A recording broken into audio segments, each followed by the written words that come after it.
Hello and welcome to today's webinar, Loose Lips Sink Ships, the second episode in our CMMC Why Do We Do It webinar series.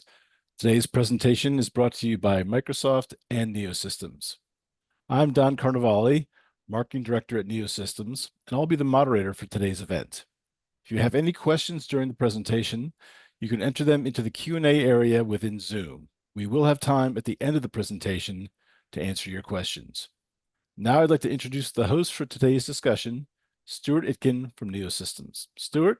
Hey, Don, thank you. And thank you to everyone who is joining us today for the second in our webinar series that's entitled CMMC, Why Do We Do It? As Don said, today's presentation is sponsored by NeoSystems and by Microsoft. At NeoSystems, we're experts who live and breathe compliance, reporting, and regulatory requirements so our clients don't need to. We provide a range of back office IT and information security managed services, and we offer organizations an accelerated, affordable, low-risk path to CMMC compliance. And if you're not aware of Microsoft, well, Microsoft creates platforms and tools powered by AI to deliver innovative solutions that meet the evolving needs of its customers. Microsoft is committed to making AI available broadly and doing so responsibly, with a mission to empower every person and every organization on the planet to achieve more. Well, today's webinar, as I said, is the second in a series that describes the relationship between cyber threats that we all face every day, vulnerabilities that commonly exist in organizations and their information systems, and the safeguards that are required and that are provided in NIST 800-171 for CMMC. The webinar series will help people understand why they're doing CMMC. There's really a reason why CMMC requirements exist, and it starts with understanding the things that threaten the security of government, of customer, and of proprietary information that exists in our own organizations and within our information systems. It's no longer about the risk of being the target of a cyber attack. Your business is being attacked every day. It's about the risk of being the victim of a successful cyber attack. And with attacks growing in frequency and sophistication, they threaten not only the security of your companies and your customers' information, but they also threaten the ability of your business to stay in business. So implementing security measures and the protocols that guard against these threats and that eliminate potential vulnerabilities is critical. And this 8-part webinar series will delve into specific cyber threats and attacks that exist today and explain how they function and how they can be defeated. Each episode will speak to a different set of cyber threats and vulnerabilities, and you can see the topics that we'll address over the 8 segments on the slide that's being displayed. So as we mentioned, our second episode is entitled Loose Lips Sink Ships, and we'll explore the risks associated with human behavior, whether it's intentional or unintentional behavior, and how security and awareness training and personnel security can mitigate risks associated with human behavior. So before we get started, let me introduce our speakers today. So my name is Stuart Itkin. I'm a Senior Vice President at NeoSystems. Much of my career is centered on supply chain and vendor risk management and regulatory compliance. I was formerly the Vice President of Product Management at ExoStar, a Lockheed Martin, Raytheon Technologies, Boeing, BAE Systems, and Rolls-Royce formed joint venture company. And I served as a member of the CMMC Standards Working Group and participated in the establishment of the CMMC accreditation body, which is now the Cyber AB. I've also served as Vice President of CMMC and FedRAMP Assurance at Coalfire Federal.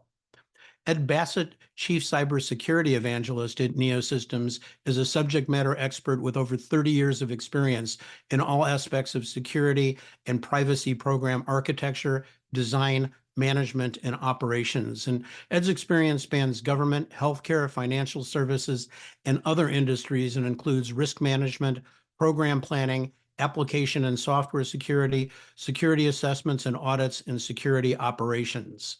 Richard Wakeman is the Chief Architect for Cybersecurity of Aerospace and Defense at Microsoft. He specializes in the defense industrial base adopting cloud services from Microsoft. Richard engages with Microsoft partners and customers end-to-end to drive adoption of Azure Government, Microsoft 365 GCC High, DoD and Dynamics 365 GCC High as solutions within the Microsoft US Sovereign Cloud. And finally, Michael Lord is a Microsoft Data Security Global Black Belt, having more than 20 years of experience focusing on U.S. government and defense industrial-based customers. He has a technology focus on SaaS security and implementation. Having started his career as a developer, Michael has spent the past 12 years at Microsoft supporting architectural design and configuration within Microsoft technologies. So a lot to cover today, and the title for today's discussion really originated on posters that were created by the United States Office of War Information and the War Advertising Council during World War II. They placed these posters in public places like schools and churches to warn citizens and military personnel to be careful about what they said. The slogan implied that careless talk or sharing sensitive information could have serious consequences, potentially leading to harm or danger. Revealing the location of a loved one on a ship, for example, could be dangerous. So while the cyber war we're fighting today is very different from a kinetic war like World War II, carelessly exposing or sharing sensitive information still has consequences, and sometimes the magnitude of those consequences can be huge. So today we're going to talk about how the behavior of those inside your organization relates to cyber attacks, and we're talking about different personas that relate to different types of insider threats to your organization. We'll explain the dynamics of how these insider threats often lead to a breach and their consequences. We'll provide some specific examples of cyber incidents that originated with someone doing something. Finally, we're going to discuss how the NIST 800-171 control framework provides guidance or a playbook of sorts to implement effective safeguards and controls to mitigate the risk of insider threats. So let's start at the beginning. Ed, why did we choose human behavior's role in cyber incidents as the second topic in this series? Ed, why is this topic of insider threats so important? Ed, you're on mute. First episode, we talked about, locking the door, right? And if you haven't seen the first episode, I encourage you to go back and check it out. But, the idea was just make sure nobody can get in. And so if you've locked the door and done sort of basic security, how do threat attackers get in and get access? And a huge percentage of that involves some kind of human element, essentially tricking someone into doing something that lets the threat actors into the system that they shouldn't be in. So the statistic that's on the screen is from the Verizon Data Breach Investigations Report. It's been published for many years now, and it's probably the most comprehensive set of statistics on breaches.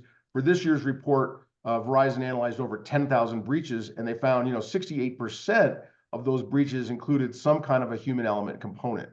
And interestingly, that statistic starting this year does not include privilege misuse, does not include the concept of somebody that already has access, causing the breach by intention.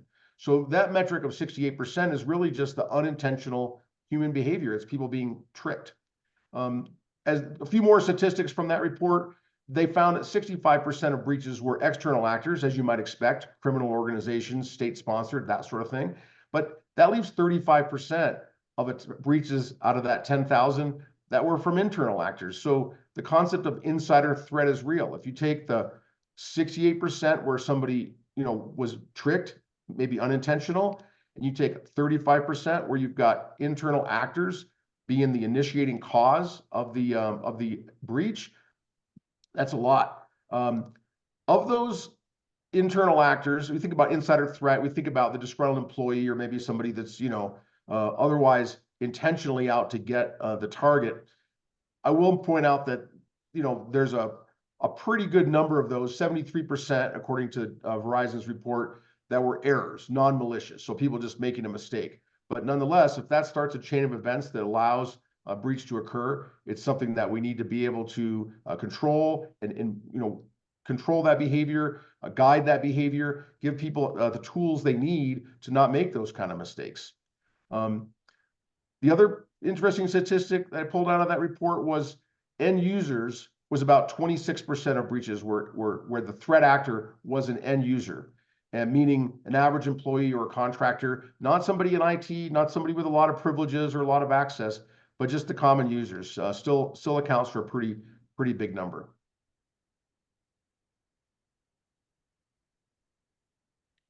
So Ed, and I think, just kind of expanding upon that, there's more than just one type of insider threat. We can think of there being a continuum almost from those that made a conscious decision to act inappropriately to those that inadvertently or unintentionally acted inappropriately. There are those that are malicious, they're motivated to do harm, and there are those that are just careless or uneducated, and those that did something accidentally. Although a number of those accidents have actually been carefully orchestrated by our adversaries. So let me kind of dive into this a little more. The first persona is that of a malicious insider, and these are employees who misuse their legitimate access for personal gain. And this could be someone who steals financial information or information about ongoing acquisition negotiations, and then invests in the stock market based on that information. It could be someone who stole and sold intellectual property or trade secrets to a competitor. There was a guy named Anthony Lewandowski, a former Google engineer, and he's really a good example. Lewandowski stole 14,000 files related to Google's self-driving car project before he left the company and founded his own self-driving company named Otto, which was later acquired by Uber. Now, in this case, crime didn't pay. Google kind of realized this. They sued Uber, claiming that Lewandowski used stolen information to help Uber's autonomous vehicle development. The case was settled in 2018 with Uber agreeing to pay Google $245 million in stock. And poor Lewandowski was sentenced to 18 months in prison in order to pay $179 million to Google. The second persona is the insider agent, a malicious insider recruited by third parties, often nation states, to steal, alter, or to delete information within their systems. One example is that of Sinovel. It's a Chinese company that enticed an engineer employed by American Superconductor Corporation named Karabivasek to download American Superconductor's encrypted source code onto a thumb drive and then mail it to Sinovel. As inducements, Karabivasek was offered $1.7 million, a contract for $1.7 million. He was offered an apartment in Beijing, access to women, as well as having payments wired to an account of his girlfriend, who is a Vietnamese flight attendant. And so, maybe in this case, crime did pay. But by the way, Sinovel sold the source code to American Superconductor's largest customer, who then no longer needed American Superconductor, and American Superconductor's stock plunged from over $40 a share to under $5 a share. So severe consequences, again, to these events that are really precipitated by somebody doing something. A third persona, common to a lot of organizations, is just the emotional employee, an employee who feels that they've been wronged and seeks to cause harm to the organization to get revenge. And this could be someone who is passed over for promotion, who didn't get a raise, didn't get a bonus that they believe they deserved, someone who believes they were terminated wrongfully. And for example, think of a salesperson with access to data in a company's CRM system who feels that, that they have been wronged, who just then downloads the company's information on customers, on prospects before leaving and joining a competitor.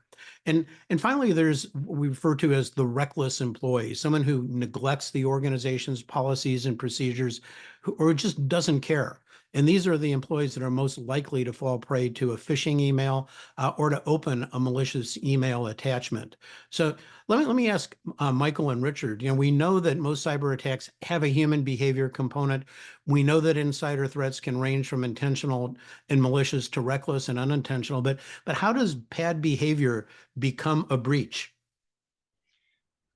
Well, Stuart, I think the thing that we look at is we really look at when that behavior results in something that results in compromise of a system or data.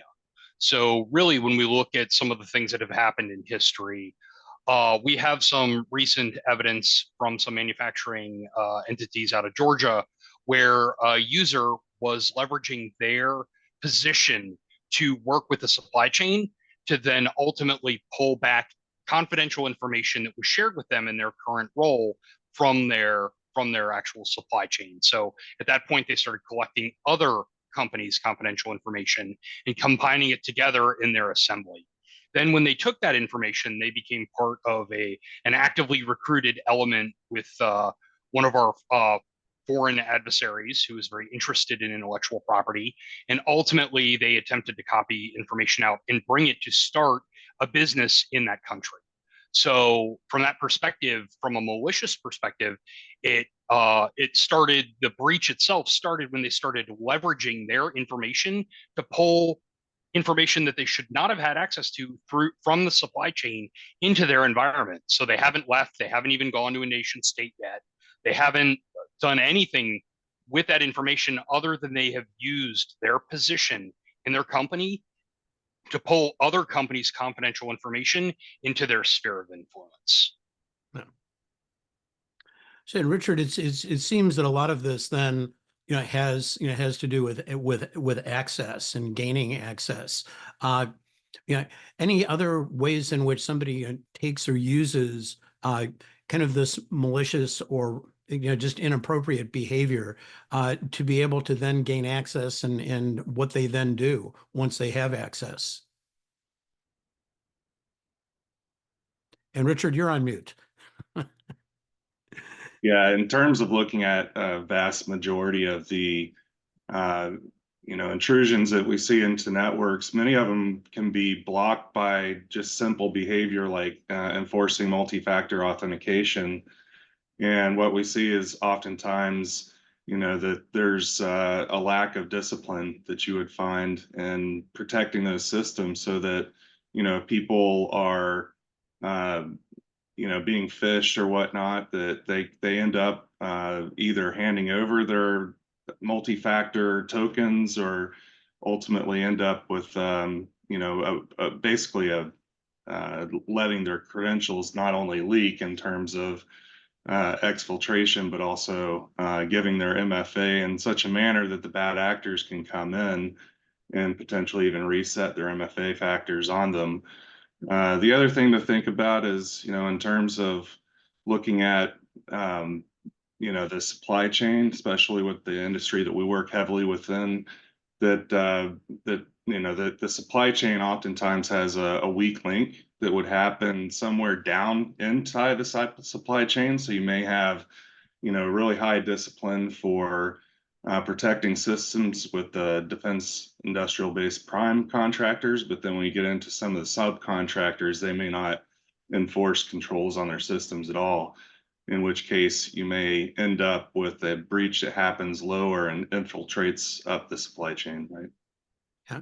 So, and you mentioned multi-factor authentication, and I mean, it's an additional safeguard. So if a user's username and their password are stolen, there's still one more secret that somebody needs to get access to before they're able to gain access to the system. I know that when we looked at, back as far as 2019, when the DIBCAC produced a report on non-compliance against the 800-171 requirements, multi-factor authentication or failing to implement multi-factor authentication was kind of one of the just the most common reasons that organization failed their assessment. I mean, any insight in terms of why organizations haven't implemented multi-factor authentication? I mean, is it particularly hard? I mean, just, why is that happening? Yeah, well, I'd say that it's oftentimes it's a matter of discipline because of the impact that it has on the user experience. That oftentimes even you'll find executive level people in companies that would opt out of multi-factor just because it's intrusive to their daily behavior.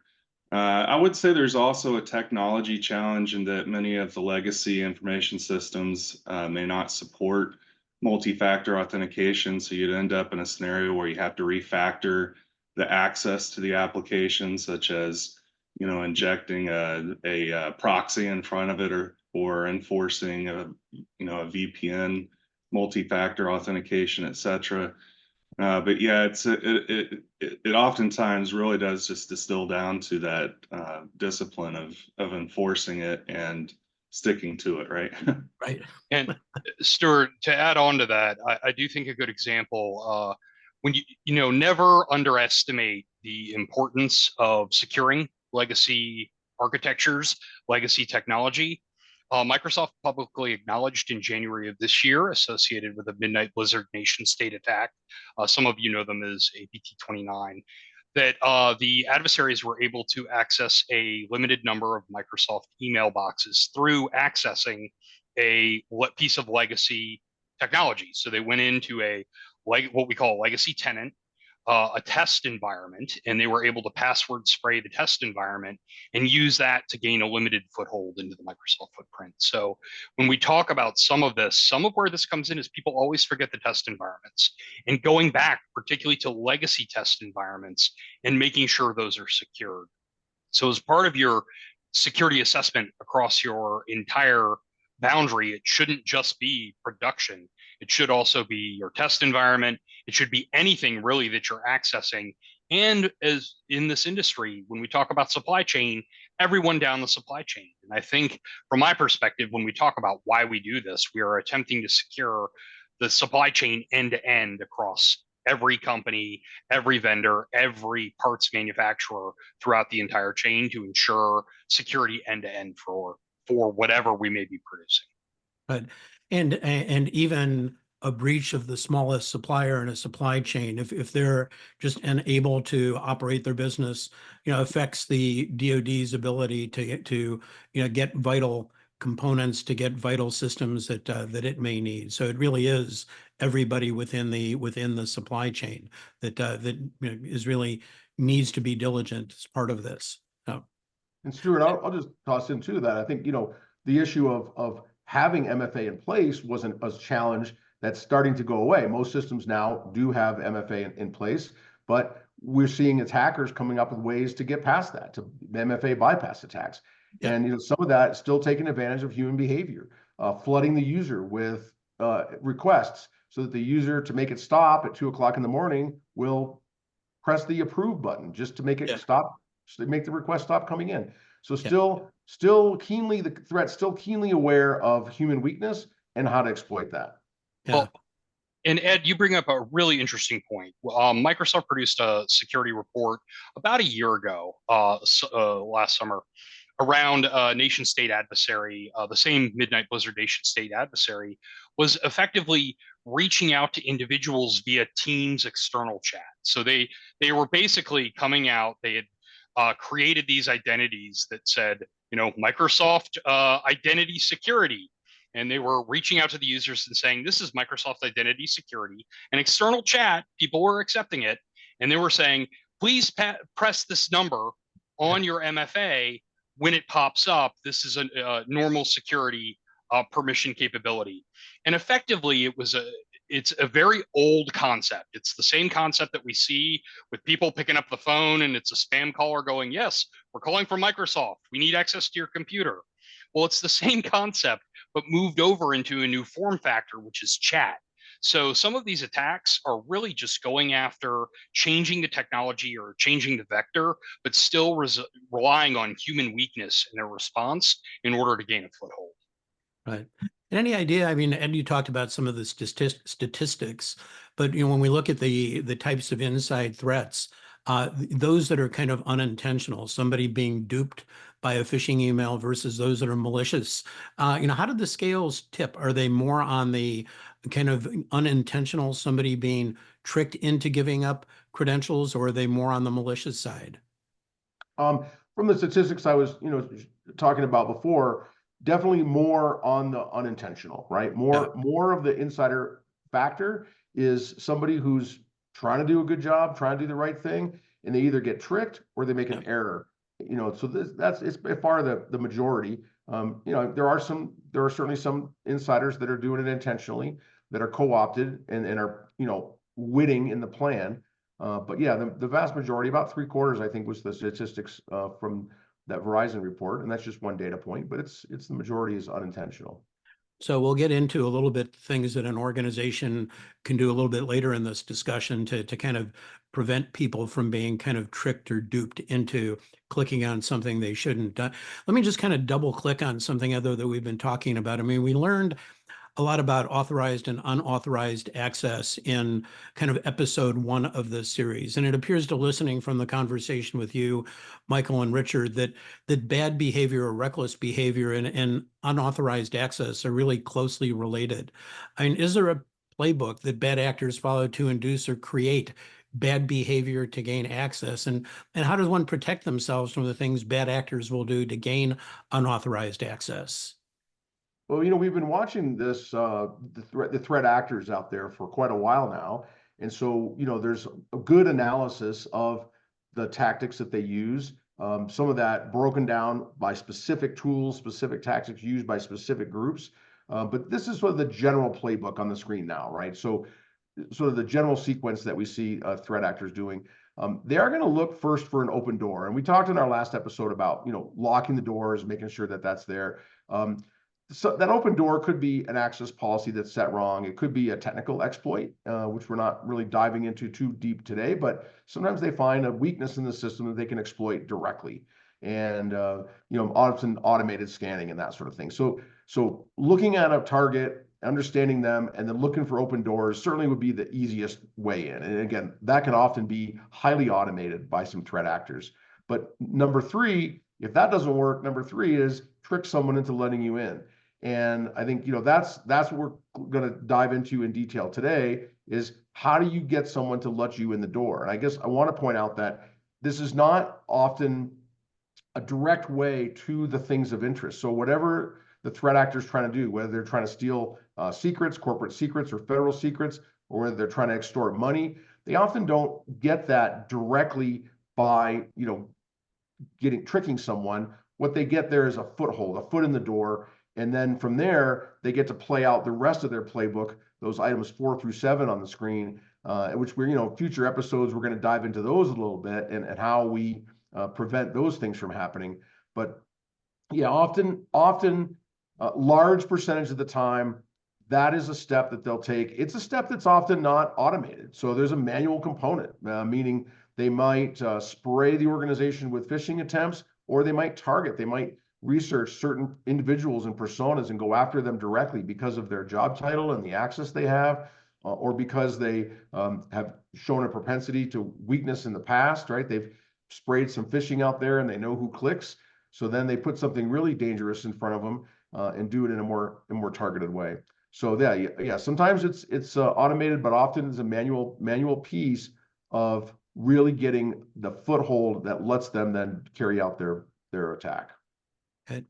I know, the consequences of malicious behavior can be costly to an organization that is breached. I mentioned a couple of them, Google earlier and so forth. But yeah, Michael, I know when we first talked about doing this webinar, you related a story that involved a malicious insider, an intentional attack, and its consequences. And can I ask you to kind of walk us through that in a little bit more detail? Sure. So yeah, so a large manufacturer in Georgia was, of course, had an employee that had access to privileged data, and they became very, over time, very disgruntled with their position in the company and things that were going on. So what they did was they ended up using their position in the supply chain to get additional proprietary information from the suppliers that went into this product. So ultimately, there were a bunch of different suppliers. They would reach out to them and effectively bully them into providing that company proprietary information up to this, we'll call it a prime, for lack of a better word. Ultimately, once she had that information and assembled it, and there are some interesting Bloomberg articles on this, this user, of course, then became involved with something called the Thousand Talents program. So that is a acknowledged entrepreneur program in China, trying to bring people, including repatriate Chinese nationals, back to China and start businesses. Ultimately, what they attempted to do was they attempted to copy all the information that they had gathered and basically get it outside of the environment. And they were blocked. So they were blocked through DLP policies. So they kept trying different attacks at different times, different ways to exfiltrate this data until finally they found a hole and they were able to exfiltrate that data, uploading them into a personal account, moving it to a different storage, and then downloading it into a different hard drive. So they basically kept banging against the alerts and the alarms and the doors until they found an open door. And fortunately, they set off enough alarms that the internal security organization was able to identify that and actually contact the FBI, and the FBI got involved. And ultimately, that user was leaving town on an international flight to that country and was stopped in the airport by the FBI, where they had multiple drives that had this proprietary information around it that they were using to start their own company in China. So from that perspective, they were grabbing not just one, but multiple companies worth of sensitive information. And they were just trying to different avenues until they found a hole in the security coverage and then use that to exfiltrate data. And any idea just how big the consequence could have been to this prime and to suppliers, had this bad actor been successful? So one of the things that it represents is intellectual property that is far and above anything that we see in the industry. So effectively, it was one of their major competitive advantages in their construction of materials and material science. So from that perspective, it is something that even though some of their other products have been mimicked or attempted to recreate, it was a competitive advantage. So it would have had a significant impact, particularly in foreign markets, for the ability to effectively copy different materials that were used in their manufacturing process that give them a competitive edge. So certainly being able to identify these bad actors and through the use of the tools that you mentioned, it seems prevented what could have been really a catastrophe for the prime in this particular case. Absolutely. And we have seen, repeatedly instances of that when we talk about things even dating back to 2008, right? Or 2018, rather. In 2018, there was a popular mechanics article that talked about People's Liberation Army of China looking to other countries for inspiration. And we start looking now at things like UAVs and other manufactured weapon systems that are out there. And you can definitely see, for example, the comparison between a Reaper drone and a Rainbow drone. So from those perspectives, we are seeing more and more the intellectual property that Western companies have in the supply chain that defense industrial base uses, and the interest in recreation in certain organizations on getting hold of that. But, and I think, hence you really put your finger on why we do CMMC. That's what this particular webinar series is all about. There are reasons that these requirements exist. And I think you pointed out some of the consequences when somebody fails to put in some of those safeguards that are required. And while the incident you described was absolutely intentional, as Ed was saying, it's often the case that a breach results from the unintentional behavior of an insider. And just one other case study, it wasn't too long ago, it was in 2021, when those of us on the East Coast experienced a shortage of gasoline and like a rapid rise in the price per gallon due to someone's unintentional behavior. And this is Colonial Pipeline. The Colonial Pipeline breach started with a phishing email and someone clicking on a link without considering the authenticity of the email. And what this did is it enabled the dark side gang, those were the ones responsible for the attack, to steal the employee's credentials and then use the employee's username and password to launch a ransomware attack and to plant other malicious software into the system. And for those of you not familiar with Colonial Pipeline, it provides almost half of the oil supplies to the East Coast of the United States. As a consequence, Colonial Pipeline's business network and their billing system were compromised, and the company was forced to shut down its operations for a week. And again, if you were on the East Coast, millions of us were affected. Gas prices soared, and we waited in long lines to get gasoline if you could find a gas station that had gasoline available to it. Consequences to Colonial Pipeline. The ransom that they paid was $4.4 million, but that was really only the tip of the iceberg. The revenue that Colonial Pipeline lost was approximately $3.7 billion. And even a week after those systems were restored, over 10,000 gas stations, the East Coast, still had no gasoline to be able to pump. Interesting that Colonial Pipeline CEO Joseph Blount, the guy who paid the ransom, acknowledged the cost to the wider U.S. economy. And he said it was the right thing to do for the country, while the employee who clicked on the email said they were sorry. So interesting quotes.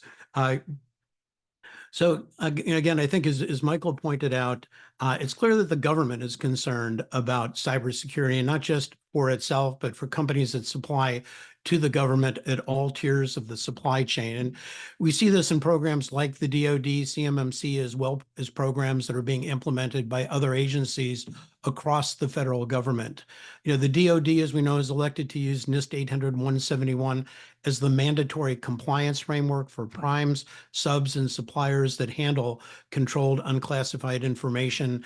And there's a pending change to the FAR that will make 800-171 a mandatory requirement across the federal government. And the things we're talking about, the security measures a company should put in place to mitigate the risks associated with insider threats, can be found in the NIST 800-171 control set. And specifically, we can find the necessary security measures here in 3.2, awareness and training, and 3.9, personnel security. And that addressing the requirements for each of these control families in NIST 800-171, this really gets an organization a long way towards providing the protection that it requires. So Ed, if we start with awareness and training, can you summarize the controls or the requirements in the NIST 800-171 access control domain in 3.2? Yeah, actually, we've got a slide before that, Stuart, on some of the technology things. Well, I think, I'm sorry, that one must have fallen out. Why don't you speak to that, though, if you would, to the technology things? Yeah. So, I mean, as you mentioned, in the NIST standard, we've got the awareness and training and the personnel security that directly go after human behavior. But there's a lot of other things kind of hanging around in the standard that help us to keep an eye on user behavior and restrict it in some ways, right? To keep these attacks from having such a good chance, because we don't want to rely just on the users doing the right thing all the time. That's not as reliable as we'd like it to be, right? Users are thinking about other things. They have other aspects of their job besides clicking on phishing links, things they need to think about. So we want to make sure we make sort of maximum use of the technologies we have. And, you know, there's a few examples on the screen, but, you know, phishing always is something that we want to try to identify it ahead of time. And this is email filtering and sandboxing, but also true for text messages, chat messages, you know, any way that you might try to get to the user. If it's possible to identify that, especially where you see the same attack coming after the entire organization, if you can identify it when the first person reports it and block the rest of them from being delivered, you just reduce the number of users that are exposed to that threat.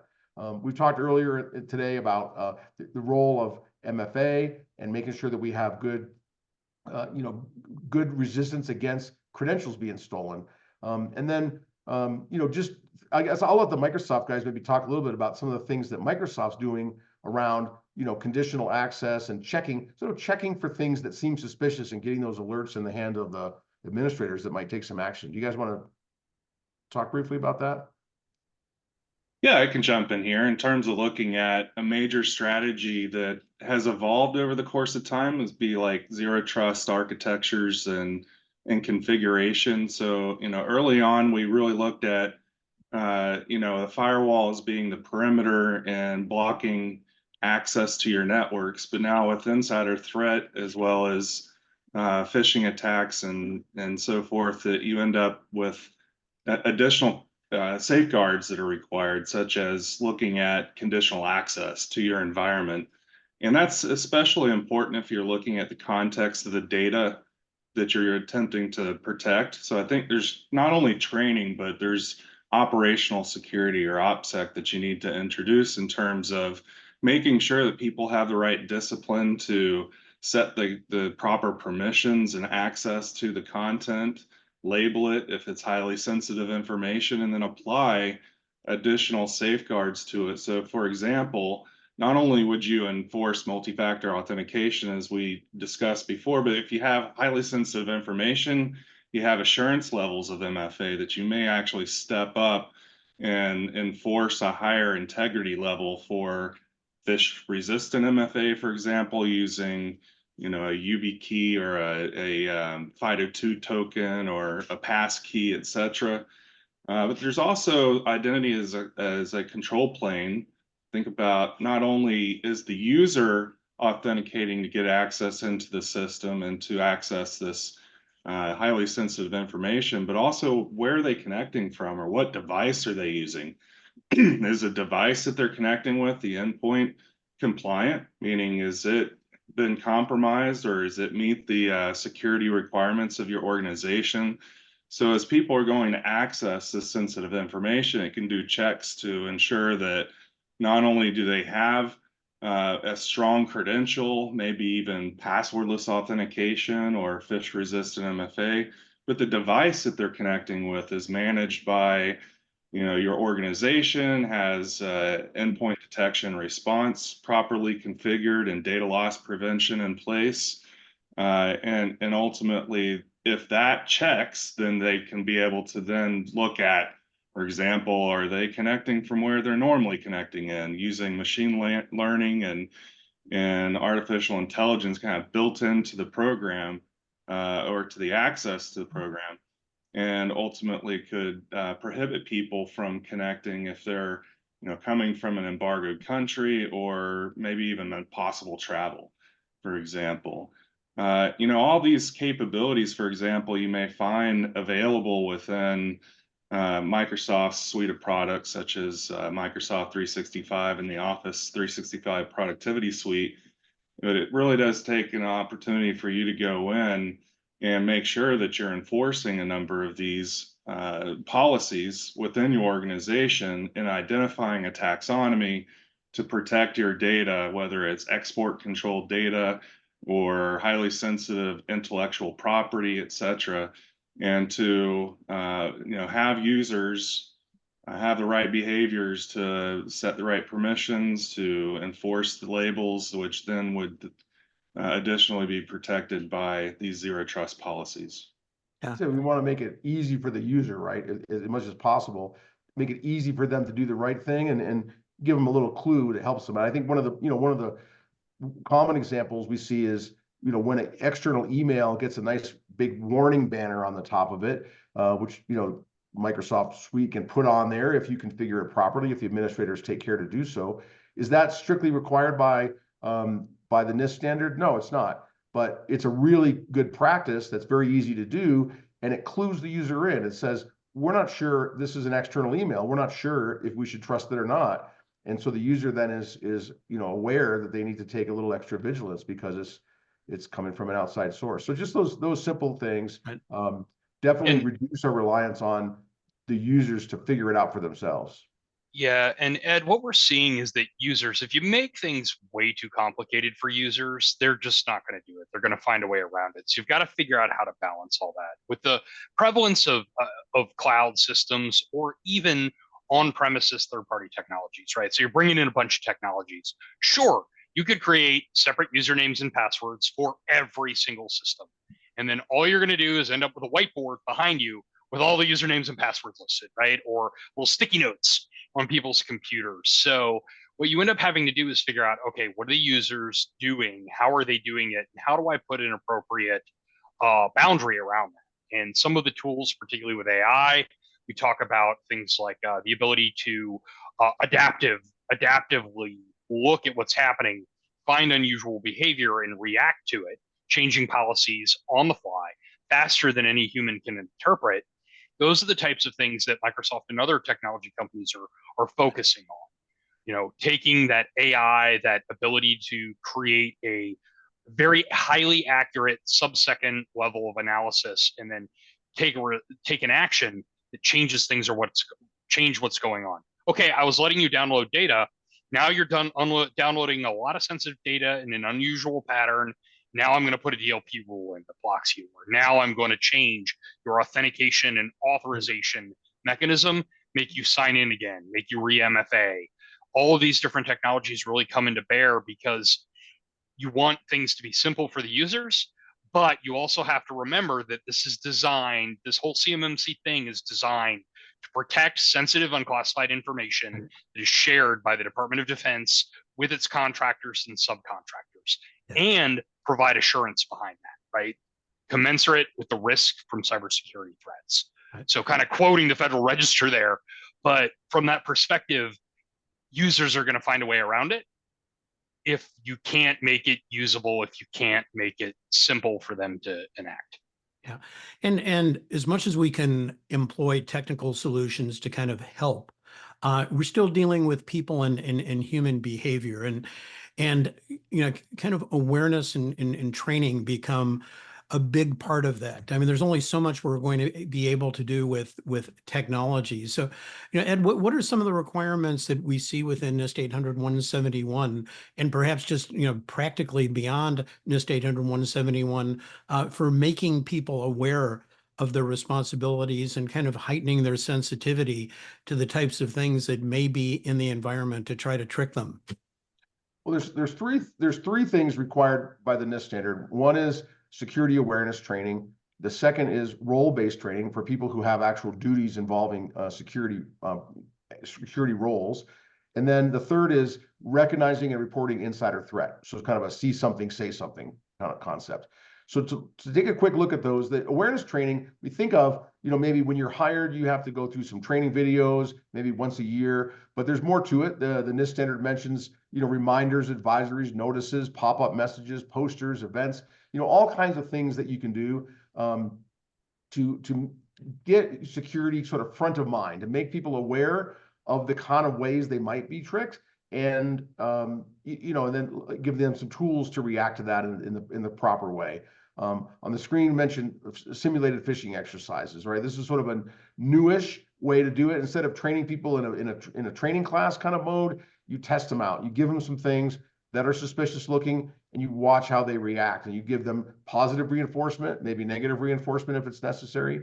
The role-based training, is for anybody who has a security related duty, and people think that's going to be the security team, but it's much broader than that, right? So anybody who's involved in any of the technical controls, maybe non-technical controls, could be involved in operations or supply chain, risk management. Maybe they're hiring contractors or hiring subcontractors.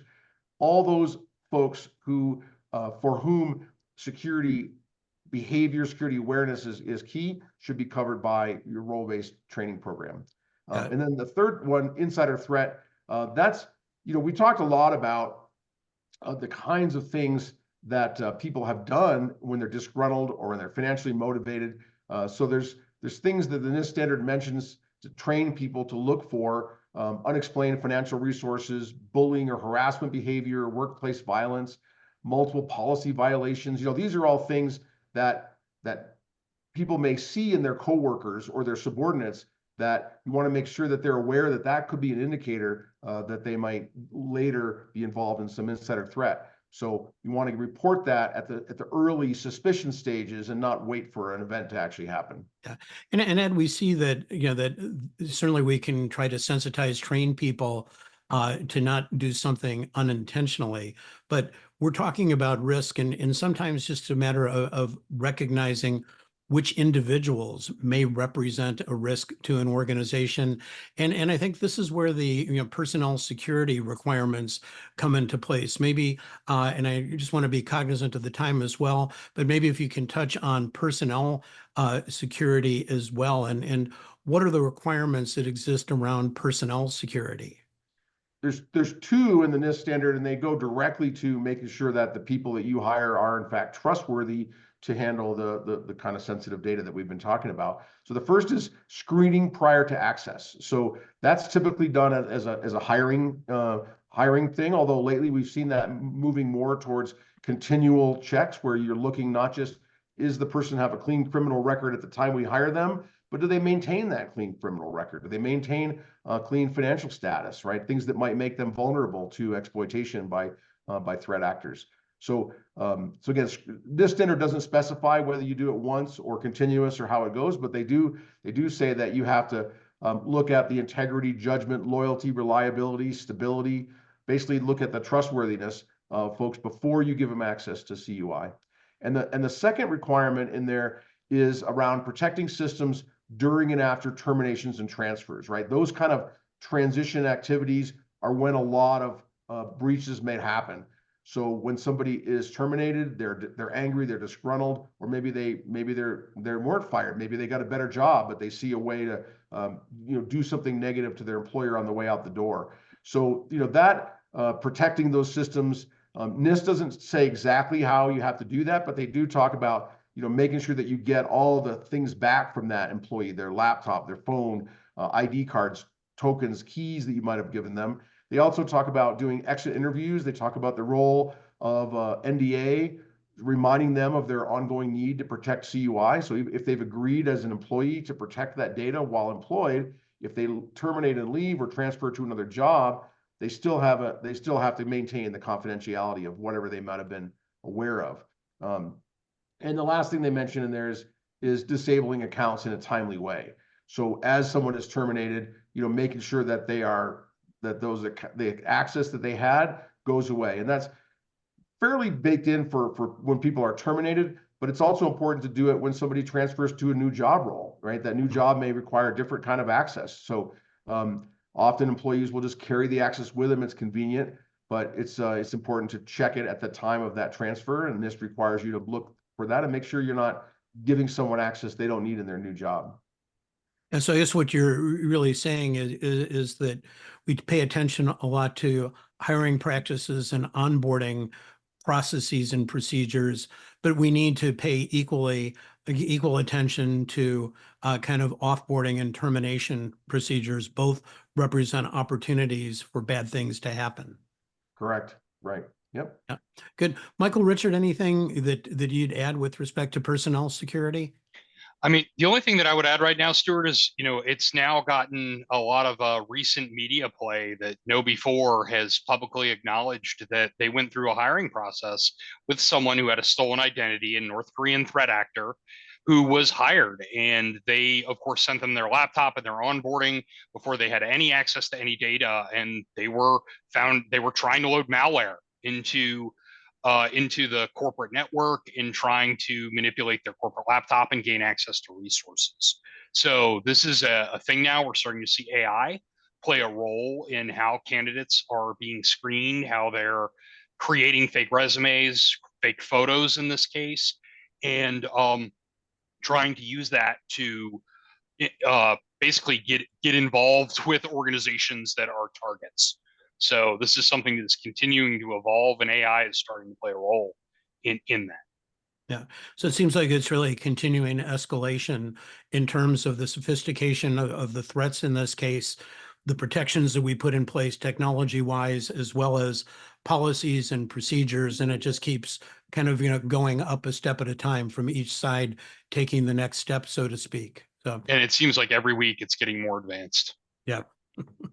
Yeah, I would also layer in a bit, in terms of looking at, so I quite frequently work with our customers that are looking at building out environments, especially in our government cloud service offerings, as being these oftentimes greenfields, enclaves that would be set up holistically for compliance with NIST 800-171, for example. And one of the big questions that they have right out of the starting gate is like, who do we put into this enclave? Who gets access to it, right? Is it only going to be U.S. persons? Is it going to be folks that have background checks and screening? And almost every time organizations look at it, they have way fewer number of people that actually come in proximity to controlled unclassified information and to export controlled data, especially the stuff that's not labeled, right? Or intellectual property that may become export controlled in such a manner that it wouldn't just be those folks that you directly identify as being those that would require the screening, but finding that line of demarcation in your user population to say, hey, where's the cross section? Yeah. Because oftentimes you're leaking and spilling data or giving people unauthorized access to data just because they're part of your working group or you're sharing a document with the wrong person or various others. So it really does require a lot of discipline. I know I've repeated that quite a few times to say not only of the IT organization to enforce a number of policies and training, but here's another one to as an example. If you do set up a pristine environment to protect this highly sensitive information, call it your GovCloud environment, but you still operate out of a commercial side environment, you lock down the Gov side so much that people can't actually operate within it. They can't collaborate or get their jobs done. So where are they going to go? They're going to go over and use the commercial side environment, maybe not because it's malicious, but it's where they need to get their job done, and you get spillage. So it's training, it's enforcement of policies, and having the right IT practices in place, right? Well, good. Well, I want to make sure we leave a few minutes for questions and answers.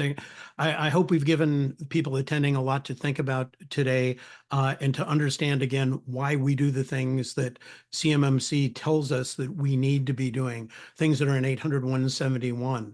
I think when we learned today is loose lips do sink ships. As the slogan applies, careless talk or sharing information can have consequences. Second, you need to be careful because insider risk can take many forms. It can be intentional and malicious. It could be unintentional and reckless. But again, these risks can be mitigated through security awareness and training and through personal security measures, and in some cases using technology. Third, insider instigated breaches can be costly. We heard a number of examples with big numbers and big consequences. And finally, if we're looking for guidance, again, NIST 800-171 does provide a playbook to implement safeguards to mitigate insider-related risk. And again, today we do face a large and growing set of attack vectors, and this requires an equally broad approach to information security. So what we talked about today, personnel security, awareness, and training is just one piece of the puzzle. And so please, tune into future episodes of CMMC Why We Do It to take a real look at the cyber threats that exist in the environment and how NIST 800-171 controls can protect you so that you can piece together the rest of the puzzle. Our next episode is entitled The KISS Principle, or How Complexity and Connectivity Increase the Probability and the Impact of a Cyber Risk. So everybody in the webinar will get an access to the slides as well as a replay link. And I do want to thank certainly Richard, Michael, Ed for joining us today. And Don, with that, let's try to sneak in some questions if we can, please. Sure, Stuart. I think this first question is for Richard. Richard, are there tools that can detect malicious insiders, people doing something that they shouldn't be doing? And what are these tools and how do they work? Yeah, absolutely. I mean, one of the things that you've seen evolve out of our platform is a first-party set of security tools and assets that are designed not just to protect the data that you store within the cloud, but also to extend to your entire data estate, such as, for example, the Microsoft Defender XDR, which is Extended Detection and Response. It's a whole suite of capabilities that we have in the Defender product family, if you will. From many are familiar with Defender for Endpoint, looking at protecting, from viruses and data loss prevention, of course, on the endpoint, to Defender for Identity. Defender for Identity is unique in that it does really truly help with a lot of the insider threat capabilities. It looks at people's what we call user and entity behavioral EUBA analysis that you can go in and look at what are the daily patterns the user has, right, in terms of access to content and data, and ultimately using some machine learning, et cetera, can determine if you're going outside those boundaries and then give you analytics, not only to reactively go and investigate a potential incident, but also to proactively lock down and enforce policies such as maybe even disabling the account automatically. In terms of looking at preventing, for example, big data exfiltration We also have, as part of the Purview suite, the insider risk management. So in terms of looking at insider risk management, it's context aware. It's built in across the entire suite of capabilities. For example, with the XDR solution, with a dynamic set of controls. For example, if you have an identified minor risk, maybe it automatically provides tips to the end user or to manager, et cetera, that they need to change their behavior, or even with elevated risks that it can enforce data loss prevention policies to block them from sending data or aggregating data together. But yeah, I'd say across the entire Defender for Cloud, as well as our Defender XDR and Purview suites, there's a lot of complementary technologies that help with insider threats. Great. Thank you, Richard. Michael, I think this one's for you. We talked earlier about ransomware, and this question is, how do ransomware attacks work? Can they be stopped once they start? And does everyone ultimately end up paying the ransom? So there's a lot of, it varies, right? Your mileage may vary. A lot of it depends on an organizational decision that each company has to make. So if I take like some of the recent ransomware attacks that have been published in, yes, Cycling Weekly is actually publishing now information about Lockbit and their behavior as it affects the cycling world, for example. But what ransomware, what they're trying to do is they're trying to get a hook into the environment, and then they're just going to start encrypting everything and making it inaccessible to the person who receives it. Now, what they're going to do then is charge you to decrypt that data. So they're going to use a combination of techniques to try and spread. Some of that could be use of legacy technology, but it's that thing we talk about, lateral movement, east-west attacks, but they're going to try and find a way in the door, and then they're going to spread out to every room in the house, and they're going to encrypt everything they touch. And what they're going to try and do is charge you to then decrypt it. Well, the problem you have with that is we've now seen secondary and tertiary attacks associated with that. So as people, yes, they pay the ransomware because they need the data. Then you will see them posting that same data on the dark web. So there is a chance that they're going to take that data that is confidential that they got a hold of, and they're going to sell it to the highest bidder. So that's kind of a second attack. Attack one is pay me and you'll decrypt it. And we've seen some healthcare systems pay that because they need to. We've seen organizations like in the use case Stuart talked about where they've done that. But if you're expecting it to be confidential, the odds are no, because they're just going to turn around and sell their copies of the encrypted data. And then, of course, they're using that to then get hooks in for subsequent attacks, because we have seen situations in which, oh, well, we got you once, we're going to come back in 6 months and hit you again. So then they're starting to create persistence and come after it again. I don't think I'm qualified to say in any specific instance whether or not a company should pay the ransom, but be aware that information will not remain confidential, and they will probably use it to try and attack you again, because an easy target is guaranteed money. All right, thank you, Michael. So we are a few minutes after the top of the hour, so we are going to conclude the webinar right now. I want to thank Stuart, Ed, Richard, and Michael for participating today with some great insights into the loose lips sink ships topic. As Stuart mentioned earlier, we will be sharing a copy of today's presentation as well as a link to the recording as we reach out to everyone who registered. We'll share that via email in the coming days, so please keep an eye out for that. Also, please keep an eye out for our next episode, which we'll be promoting in the coming weeks. For those of you that did submit questions that we were not able to answer, we will answer those and then send out a link to those responses to those questions. So please keep an eye out for that as well. So that'll do it for today. Again, thank you for your attendance and have a great day. Goodbye.